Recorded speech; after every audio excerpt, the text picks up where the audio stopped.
একটা জিনিস মাথায় রাখবেন, ক্ষমতার লড়াই সারা জীবন কখনো কোনোদিন কাউকে দেয়নি ওই ওপর আল্লাহ। একটা জিনিস মাথায় রাখবেন, আমাদের ধর্মে বলো আর সেটা সনাতন ধর্মে বলো, সেটা খ্রিস্টান ধর্মে বলো আর সেটা বৌদ্ধ ধর্মে বলো, যে ধর্মের হোক না কেন, ক্ষমতা কেউ কখনো কোনোদিন আঁকড়ে রাখতে পারিনি আর পারবেও না। ক্ষমতা আমার ভাষায় যেটা আমি জানি, আল্লাহ বলে কি যে অহংকার হলো আমার গায়ের চাদর, আর আমার চাদর নিয়ে যদি কেউ টান মারে আমি আল্লাহ কাউকে ছেড়ে দেবো না।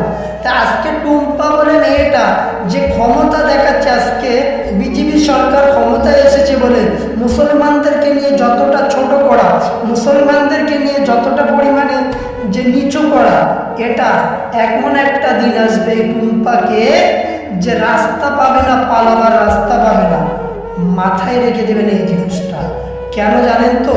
তাই যদি হতো, আজ দেখেন অভিষেক ব্যানার্জির হাজার হাজার পুলিশ থাকতো, যার বাড়ির সামনে 2-3 হাজার করে পুলিশ থাকতো। আমি নিজে খুদ দেখে এসেছি অভিষেক ব্যানার্জির যে পার্টি অফিস, আমি সেখানেও নিজে খুদ দেখে এসেছি। তার কতটা ফোর্স, তার কতটা গার্ড সবসময় থাকতো। যে মমতা ব্যানার্জির বাড়ি ঢুকতে গেলে যে কতটা পরিমাণে গার্ড লাগতো, কতটা পরিমাণে তার সিকিউরিটি থাকতো, আর সেই মমতা ব্যানার্জির বাড়ির সামনে কুকুর ঘুরে বেড়ায়। বুঝতে পেরেছেন? ক্ষমতা আল্লাহ কাউকে সারা জীবন দেয় না, মাথায় রাখবেন। ক্ষমতার বড়াই আল্লাহ একদিন কেড়ে নেবে। আজকে ক্ষমতা পেয়েছেন বলে মানুষকে ছোট করছেন, একটা জিনিস মাথায় রাখবেন, অহংকার কখনো আল্লাহ পাক কোনোদিন কাউকে ছেড়ে দেয়নি আর কখনো ছেড়ে দেবে না। মজলুমের বদদুয়া এমনই একটা বদদুয়া, মজলুমের চোখের পানি যদি এক ফোঁটা জমিনে পড়ে তাহলে মনে করবেন জমিনে পড়ে, তাহলে তুমি ভেবে নিও তোমার ধ্বংস অনিবার্য অনিবার্য।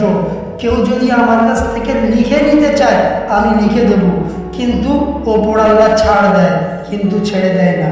আল্লাহ নিজেই বলেছে ফাইন নামাল উসরি ইসরা, যে বান্দা অতি কষ্টের পরে আমি নাকি তোমার জন্য সুখ। আল্লাহ পাক বলেছে কুন ফায়াকুন, আমি যদি বলি হয়ে যাও তা সেটা হয়ে যায়।